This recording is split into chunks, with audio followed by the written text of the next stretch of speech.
রাজ্য বাজেটে সরকারি কর্মচারীদের 20% হারে ডিএ বৃদ্ধির ঘোষণা অলরেডি হয়ে গিয়েছে। আগামী 1 অক্টোবর থেকে 38% হারে মহার্ঘ ভাতা পাবেন পশ্চিমবঙ্গের লক্ষ লক্ষ রাজ্য সরকারি কর্মচারী এবং পেনশনাররা। সেই সুখবরের ব্রেশ কাটতে না কাটতেই সপ্তম বেতন পে কমিশন নিয়ে বড় ঘোষণা করে দিলেন এবার মুখ্যমন্ত্রী শুভেন্দু অধিকারী। এতে আরও চওড়া হয়েছে রাজ্য সরকারি কর্মচারীদের মুখের হাসি। সপ্তম বেতন কমিশন গঠনে আগেই অনুমোদন দিয়ে দিয়েছিল নতুন রাজ্য সরকার। প্রথম ক্যাবিনেট বৈঠকেই এই সংক্রান্ত সিদ্ধান্ত জানানো হয়। এবার নয়া পে কমিশন গঠনের দিনক্ষণ অবধি জানালেন মুখ্যমন্ত্রী। গত সোমবার অর্থমন্ত্রী স্বপন দাশগুপ্ত বাজেট পেশ করার পর একটি সাংবাদিক বৈঠকে বসেন মুখ্যমন্ত্রী শুভেন্দু অধিকারী। সেখানেই 2026 সালের ডিসেম্বর মাসের মধ্যেই সপ্তম পে কমিশন গঠনের কথা জানান তিনি। মুখ্যমন্ত্রী আরও বলেন, সপ্তম বেতন কমিশনের নোটিফিকেশন ইতিমধ্যেই হয়ে গিয়েছে। ডিসেম্বর মাস অবধি সময় দেওয়া হয়েছে। এছাড়া অষ্টম বেতন কমিশন নিয়েও বড় আপডেট দিয়েছেন মুখ্যমন্ত্রী। তিনি বলেন, সপ্তম বেতন কমিশনের নোটিফিকেশন হয়ে গিয়েছে। 28-29 নাগাদ অষ্টম বেতন কমিশন নিয়ে ভাবব। এবারের বাজেটে শিক্ষা, নিয়োগ, স্বাস্থ্যসহ প্রায় সকল খাতে বিশেষ জোর দেওয়া হয়েছে। রাজ্য সরকারি কর্মচারীদের জন্য এক ধাক্কায় 20% ডিএ বাড়িয়েছে নতুন সরকার। ফলে কেন্দ্র এবং রাজ্য সরকারের ডিএর ফারাক অনেকটা কমে গিয়েছে। বর্তমানে কেন্দ্রীয় সরকারি কর্মচারীরা সপ্তম বেতন কমিশনের অধীনে 60% হারে মহার্ঘ ভাতা পাচ্ছেন। সেই একই জায়গায় দাঁড়িয়ে অন্যদিকে রাজ্য সরকারি কর্মচারীরা আগামী 1 অক্টোবর থেকে 38% হারে ডিএ পাবেন। ফলে কেন্দ্র এবং রাজ্য সরকারি কর্মচারীদের ডিএর ফারাক 42% থেকে কমে মাত্র 22% এসে দাঁড়িয়েছে। সপ্তম বেতন কমিশন নিয়েও বড় সুখবর দিয়েছেন মুখ্যমন্ত্রী। চলতি বছরের ডিসেম্বরের মধ্যেই নয়া পে কমিশন গঠনের কথা জানিয়েছেন তিনি। রাজ্যের নবনির্বাচিত শুভেন্দু সরকারের প্রথম বাজেটে 20% ডিএ বা ডিআর বৃদ্ধির ঘোষণা করলেও রাজ্য সরকারি কর্মচারী এবং পেনশনারদের একাংশ কিন্তু খুব একটা খুশি নন। সরকারি কর্মচারী সংগঠন কনফেডারেশন অব স্টেট গভর্নমেন্ট এমপ্লয়িজের নেতা শ্যামল কুমার মিত্রের মতে এই 20% ডিএ বৃদ্ধির ফলেও তারা হতাশ।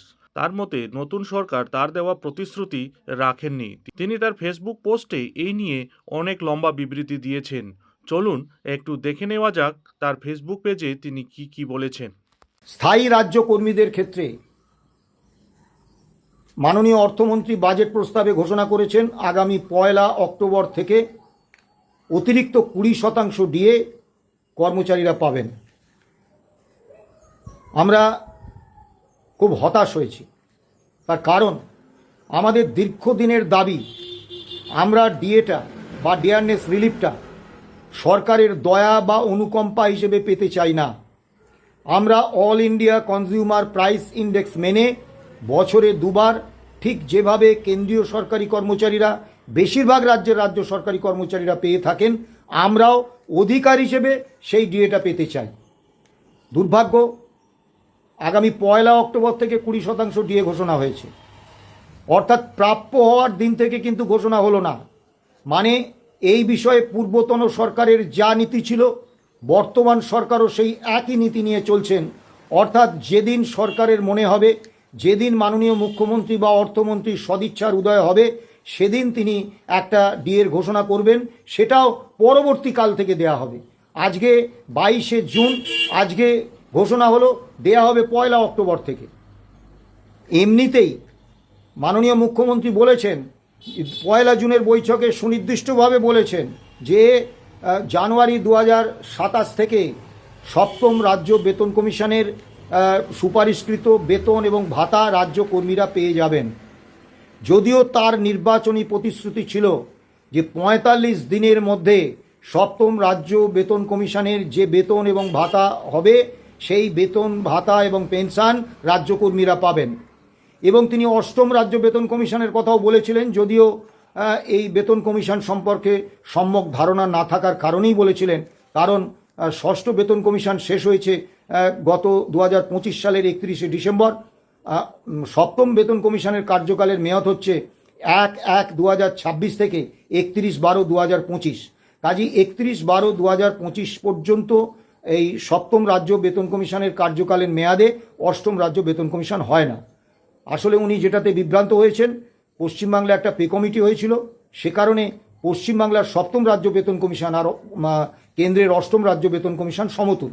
যাই হোক, সেই নির্বাচনী প্রতিশ্রুতি উনি রাখেননি, কিন্তু গত 1 জুন যে প্রতিশ্রুতি দিলেন যে জানুয়ারি 2027 থেকে 7ম রাজ্য বেতন কমিশনের সুপারিশ অনুসারে কর্মচারীরা বেতন, পেনশন এবং ভাতা পেয়ে যাবেন, সেইটা যদি উনি রাখেন তাহলে তো এমনিতেই 42% ডিএ ওই ডিসেম্বর 2027-এর মধ্যে, ডিসেম্বর 2026-এর মধ্যে রাজ্য সরকার মিটিয়ে দিতে বাধ্য। এটা তো নতুন কিছু ব্যাপার নয়। আমি দেখলাম অভিনন্দনের বন্যায় সরকারকে ভাসিয়ে দিচ্ছেন এক শ্রেণীর নেতা।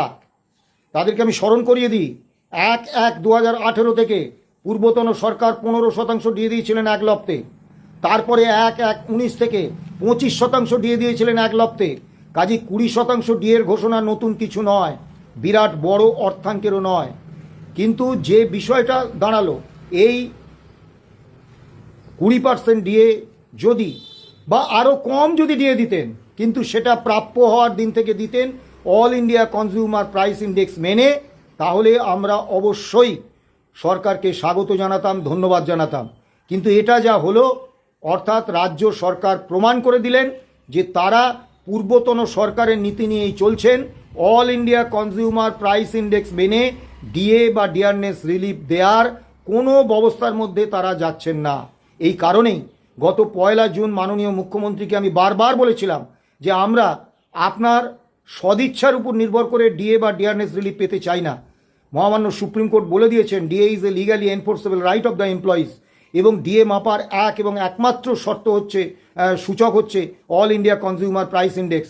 আপনি একটা ডিএ স্ট্যান্ডিং অর্ডার করুন, all India consumer price index মেনে বছরে 2বার ডিএ দেওয়ার একটা সরকারি আদেশনামা প্রকাশ করুন। উনি বলেছিলেন আগে 42% ডিএ ক্লিয়ার করি, তারপর ওসব নিয়ে ভাবব। অর্থাৎ যতদিন পর্যন্ত না পূর্বতন সরকারের নীতির বিপরীতে গিয়ে অধিকার হিসেবে all India consumer price index মেনে আমরা ডিএ পাচ্ছি, ততদিন পর্যন্ত রাজ্য কর্মীদের এই ডিএ বঞ্চনার কোনো অবসান হবে না। মনে রাখবেন, এই 42% ডিএতেই ডিএ শেষ নয়। এরপরে 27 জানুয়ারি থেকে প্রতি 6 মাস অন্তর all India consumer price index অনুসারে কেন্দ্রীয় সরকারি কর্মচারীরা, অন্যান্য রাজ্যের কর্মচারীরা তারা ডিএ পেয়ে যাবেন, তাদের পেনশনাররা ডিয়ারনেস রিলিফ পেয়ে যাবেন। সেখানে যদি আমাদের একটা স্ট্যান্ডিং অর্ডার যদি না থাকে তাহলে, এবং যদি মুখ্যমন্ত্রীর সদিচ্ছার উপর আমাদের নির্ভর করতে হয়, ডিএ 42% কেন 420% বকেয়া হয়ে যেতে পারে।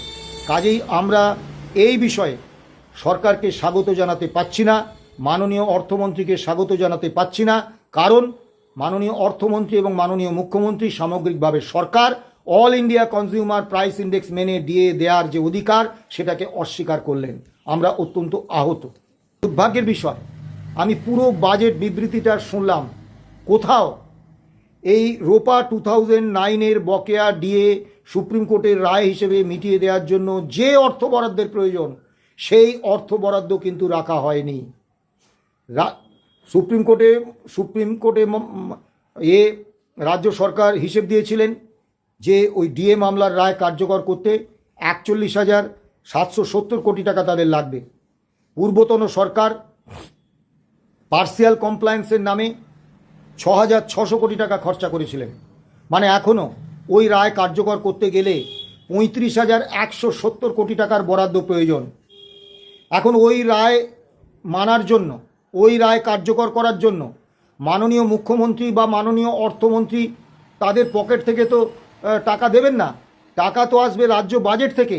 সেই বাজেটে যদি এই বাবদ 35,170 কোটি টাকার সংস্থানই না থাকে, তাহলে কিভাবে রায় কার্যকর করতে যে খরচ, সেই খরচ রাজ্য সরকার করবেন? অর্থাৎ রাজ্য সরকার সিদ্ধান্ত নিয়েছেন আগামী 31শে মার্চ 2027 পর্যন্ত মহামান্য সুপ্রিম কোর্টের রায় মেনে বকেয়া ডিএ দেওয়ার কোনো পরিকল্পনা তাদের নেই। আপনারা আমার সমালোচনা করতেই পারেন, কিন্তু বাস্তব হচ্ছে বাজেটে সংস্থান না থাকলে কেউ ব্যক্তিগত পকেট থেকে টাকা দিয়ে ডিএ মামলার রায় কার্যকর করবেন না।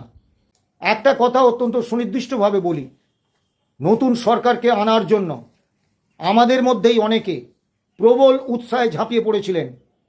কেউ কেউ তো আবার 83 লক্ষ ভোট নিশ্চিত করে দিয়েছিলেন। আজকেও দেখলাম তারা সরকারকে সব অভিনন্দন জানাচ্ছে। কিন্তু আমার কথা শুনুন, আমার কথা যুক্তি দিয়ে বুঝুন যে 1 অক্টোবর থেকে এই 20% ডিএ ঘোষণা করা হয়েছে, আপনারা পাবেন নভেম্বর মাসে। অর্থাৎ প্রাপ্য হওয়ার দিন থেকে সরকার প্রথম নির্দেশেই আপনাদের ডিএ কিন্তু দিল না, ডিয়ারনেস রিলিফ দিল না। অর্থাৎ সরকার প্রতিষ্ঠা করে দিল যে তারা all India consumer price index মেনে ডিএ দিতে আদৌ আগ্রহী নয়। এবার আপনারা বলুন, তাহলে পূর্বতন সরকারের কর্মী নীতির সঙ্গে বর্তমান সরকারের কর্মী নীতির কোথায় পার্থক্য? নবনির্বাচিত শুভেন্দু সরকারের 20% ডিএ বৃদ্ধি করাকে কর্মচারীদের অনেকেই স্বাগত জানিয়েছেন এবং অনেকেই আবার হতাশা প্রকাশ করেছেন। আপনিও যদি একজন সরকারি কর্মচারী বা পেনশনার হয়ে থাকেন, তবে ডিএ ঘোষণা হবার পরও এত দেরিতে সেই টাকা হাতে পাওয়াকে নিয়ে আপনারা কিভাবে দেখছেন? অবশ্যই আপনাদের মূল্যবান মতামত আমাদের কমেন্ট বক্সে কমেন্ট করে জানাতে ভুলবেন না।